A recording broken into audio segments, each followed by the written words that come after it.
Yes, many people visit this summer. They visit their friends. They stay at their beach houses. Some people even rent out their homes. So what's the proper etiquette as a house guest? Joining us now is style expert George Worrell, who has 5 things to do as a house guest and 5 things if you are a host. Let's start with the house guests, since they're the ones that are invading your space. Okay, if people are coming to visit for a couple of days. If you're coming for a couple of days, call first, let everybody know that you're coming, set a time, be precise. If you're scheduled to come at 12, don't show up at 10. No, please no. Do you know what I mean? Like everybody's cleaning up, or you're trying to get the house together. Wait outside, go have lunch, do something. Sit in the car, right. Yeah, sit in the car. In fact, don't ever come early for anything. Don't come early for anything. But at the same time, you don't want to show up 4 hours late either. We don't want to show up 4 hours late. Without calling. Without calling. Be stuck on the beltway. But, I mean, if you're having house guests, and depending how long they're going to stay, all of those things, you make it comfortable for the host. What else can you do as a guest so that people just love having you? Wendy, bring something. Yes. Eric, bring something. Gotcha. Stop. Marshall's, Target, go to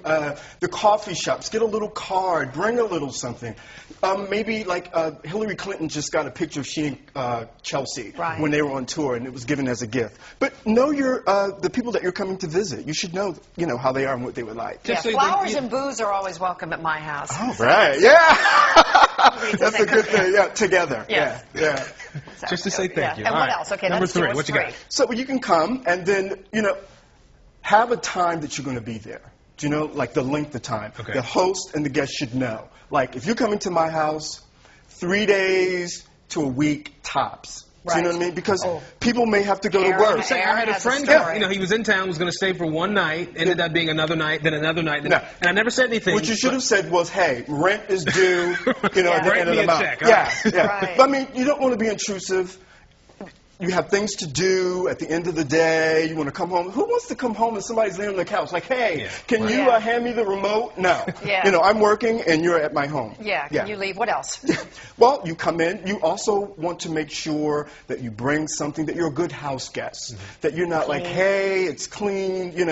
When the people come, I don't want to look at the linen and say, oh, my God, is that safe to sleep on? Do you know what I mean? Right. All those things. My grandmother was a great proponent of that. She could look around and see if the place was like not tidy. Right. Do you know what I mean? She would let us know. So that's for the host. So that's what the host should do, is make sure that the place is clean and that you're presenting a welcoming place.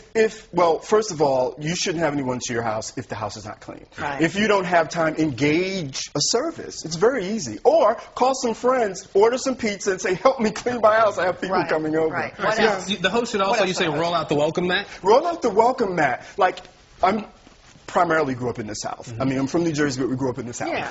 And my grandmother was like, baby, come on in. Oh, you look so good. Bring your stuff in. Yeah. She's like, oh, you look like you lost weight. We all know she gained 50 pounds, but we didn't say anything. But, you come in, you have lemonade, you have all their favorites. Stock the freezer. Stock the refrigerator. Know what your guests like, maybe fruits or, berries or all those kinds of things.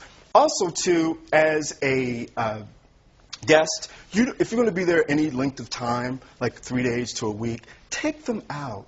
Say, hey, like my friend Freddie from London says, hey, let's go. Let's have a bottle of wine. Like, she'll come over from London. I'll call my friend Jan. Be like, hey, Freddie's in town. Let's go. You know what I mean? Like, we would go someplace and, you're not paying for it, so you should be prepared to take your host out. Right, exactly. Yeah. So and afterwards, are people writing thank you notes? Are people sending anything? It's funny, I mean, remember that? Funny you should say that. Yeah, because I have it right here. I love it when someone writes a little thank you note. Yeah. It's really nice. I mean, simple thank you. You can get it at Target. You can get 10 for like $5. Didn't we used to call these bread and butter notes? Yeah, back in the day. And it's really nice. It takes you all of 5 minutes to do it. And you want to return back. Maybe put a little card or something in it, something for coffee or something, so people will appreciate it and they'll have you back. Right. George Worrell. Thank you. Thank you so much for having me. You can stop by my house anytime you want. Yeah, let's get together. Yeah. Thanks a lot.